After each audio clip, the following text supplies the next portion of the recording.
네, 안녕하세요. 매번 강의만 하다가 오늘은 새로운 채널을 저희가 좀 개설해봤습니다. 여러분들이 경제 경영 관련해서 여러 가지 궁금한 것들이 많으실 텐데 경제학이나 경영이나 금융 관련해서 이렇게 좋은 책들이 나오면 이런 책들을 좀 여러분들이 한테 소개해드리는 그런 코너를 좀 마련해봤습니다. 오늘 처음으로 저희가 이 채널 하면서 저희가 이제 연구소에서 오랜 논의 끝에 선정한 책은 슬기로운 돈공부라는 교재입니다. 경영교대에 계시는 한지수 교수님께서 집필하셨고요. 우리나라의 금융교육의 선구자시고 1세대다라고 평가받고 계신 분입니다. 한국경제교육학회 학회장을 역임하셨고요. 현재는 한국금융교육학회 회장으로 계시면서 많은 금융교육 사례들, 그리고 특히 이제 교대에 계시다 보니까 초등학생들 또 어린이들 대상으로 해서 어떤 금융교육, 어떤 돈과 관련된 교육들이 유익할지 오래 고민하셨던 내용들을 여기 녹아낸 책이다 라고 제가 읽어보니 그런 생각들이 들었습니다. 교수님 안녕하세요. 예, 안녕하세요. 안녕하세요. 반갑습니다. 제가 이 책에 대해서 열심히 보긴 했는데요. 간략하게 책 집필하시게 된 동기라든지 취지 같은 것 간략하게 좀 소개해 주시면 좋을 것 같습니다. 예, 또 잘 아시다시피 이 돈 관련한 그 지식, 역량은 굉장히 중요합니다. 어른들에게도 당연히 중요하고, 그런데 이제 초등학생 또는 그보다 더 어린 학생, 아니면 좀 나이가 있어서 중고등학생에게도 굉장히 중요합니다.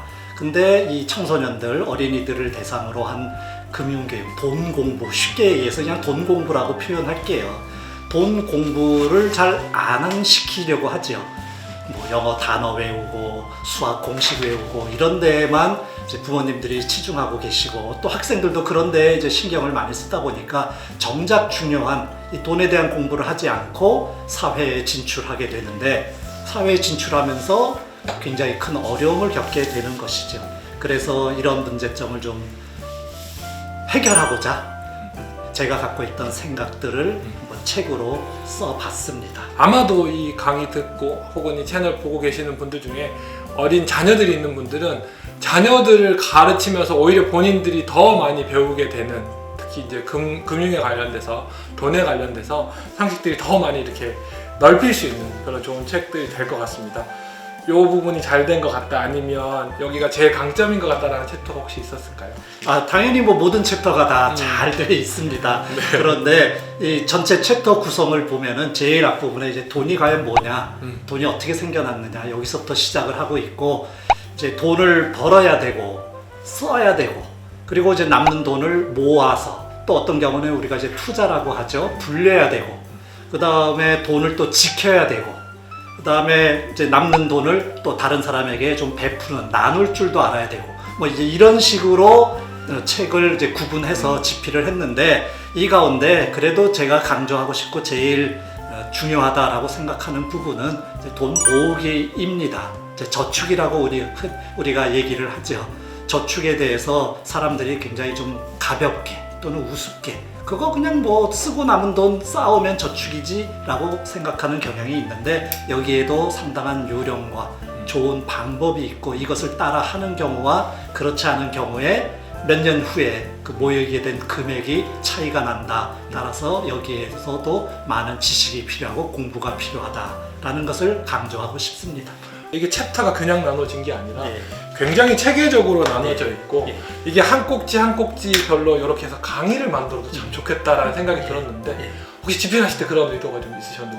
그런 의도 충분히 있었습니다. 역시. 원래 이제 그런 식으로 시작을 했던 것이고, 이 책이 보시면 아시겠지만 약간 이제 볼륨감이 있습니다. 꽤 두꺼운 편입니다. 그래서 제목은 어린이를 위한이라고 했는데, 아까 이제 진행자분께서도 말씀하셨듯이 이게 꼭 어린이만을 생각해서 쓴 것이 아니고, 그 다음에 어린이라고 해서 이것을 1페이지부터 맨 끝 페이지까지 반드시 다 읽어야 된다, 이제 그런 생각을 갖고 있지는 않았습니다. 그냥 제목을 보고 아니면 챕터를 보고 자기가 가장 관심 있는 부분만 이렇게 이제 짚어서 이제 우리가 일종의 이제 모듈 형태라고 생각할 수 있겠는데요. 이제 그런 부분만 이렇게 선택적으로 보더라도 상당히 도움이 되고 유익할 것이다 라는 생각에서 책을 쓰기 시작했고, 또 이 책을 말씀하신 대로 이제 강의 형태로 재구성을 하더라도 굉장히 유용하게 쓰일 수 있고, 뭐 집에서나 또는 학교에서나 어디에서든 유용하게 쓰일 수 있다라고 저는 생각을 합니다. 네. 앞으로 좀 우리 금융교육은 좀 어떤 식으로 좀 방향이 갔으면 좋겠다, 그런 의견이 있으실까요? 네. 예, 금융교육 뭐 거창하게 얘기할 필요 없이 그냥 우리가 일상생활에서 누구나 다 돈을 쓰고 또 쓰려면 벌어야 되고, 돈과 관련된 의사결정을 하지 않고 사는 사람은 아무도 없습니다. 유치원생이나 아니면 더 어린 친구들도 뭐 조그만 돈을 가지고 무엇을 살까 의사결정을 하니까요.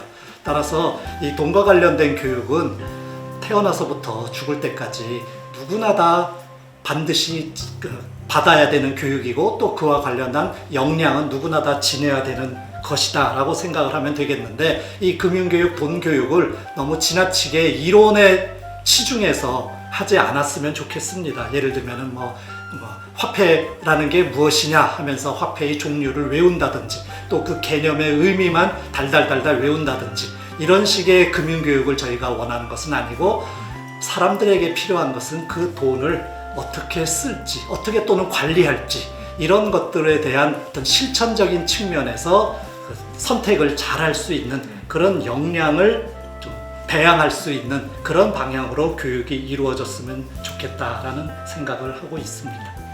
좀 한국은 제가 생각하기에는 유교적인 문화가 아직도 있어서 돈에 대해서 다들 좋아하고 중요하다고 생각하는데, 의외로 이걸 또 명시적으로 얘기하고 하는 것들 터부시하는 경향들이 있어요. 근데 이제 교수님께서 사실은 외국에 있는 점프를 비롯해서 해외에 있는 좋은 금융교육 사례들, 또 화폐교육 사례들에 대해서 연구도 많이 하시고 많이 한국에 좀 도입하는 데 많이 기여를 하셨는데, 외국은 좀 어떤가요? 화폐에 대한 어떤 태도나 이런 것들이?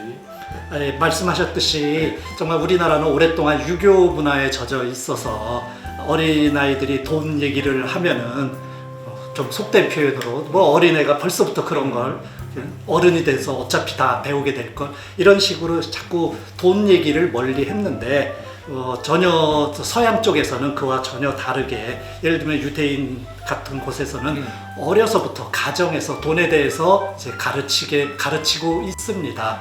그 돈이라는 것이 뭐냐? 돈은 자기가 사회에 아주 가치 있는 좋은 일을 한 것에 대한 대가이다 라고 얘기를 합니다. 그리고 그렇게 사회에 좋은 일을 했을 때 신께서, 거기는 이제 종교가 그러니까요, 신께서 우리들에게 주는 선물이 바로 돈이다, 이런 식으로 이제 가르치는데, 저희가 꼭 그 방법을 따라야 된다는 얘기는 아니고, 이제 중요한 것은 어려서부터 돈이 그만큼 중요한 역할을 한다라는 것을 가르쳐야 된다라는 얘기이고, 그러다 보니까 어린아이들이 어려서부터 주변에 돈이 있는 사람, 즉 부자죠. 그 부자를 어떻게 바라보게 되냐면, 저 사람은 사회에 좋은 일을 많이 한 사람이구나, 그래서 신이 축복을 내려준 사람이구나, 그러면 나도 저렇게 돼야지, 나도 본받아서 부자가 돼야지, 이제 이런 식으로 생각을 하게 되고, 그 결과 지금 전 세계의 경제, 경영 쪽에 유대인들이 그렇죠. 인구에 비례해서 훨씬 많은, 뭐 구체적으로 보면 인구는 한 0.2%밖에 안 된다고 하는데, 전 세계 인구에 뭐 세계 100대 경영자라든지 노벨 경제학상 수상자라든지 뭐 흔히 100대 부자,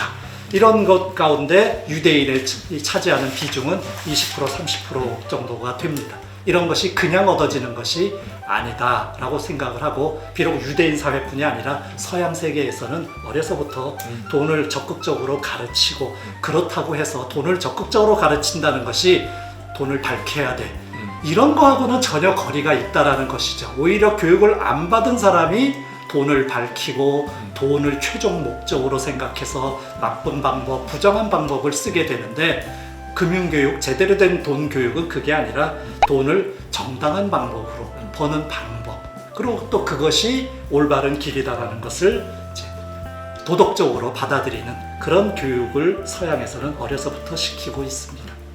이게 저는 정말 추천해 드리는 게, 꼭 교육 목적이 아니고 또 강의를 하시는 분들이나 또 양육을 하는 육아의 목적이 아니라, 개인적으로는 그냥 어른들이 봐도 충분히 좋은 책이었다.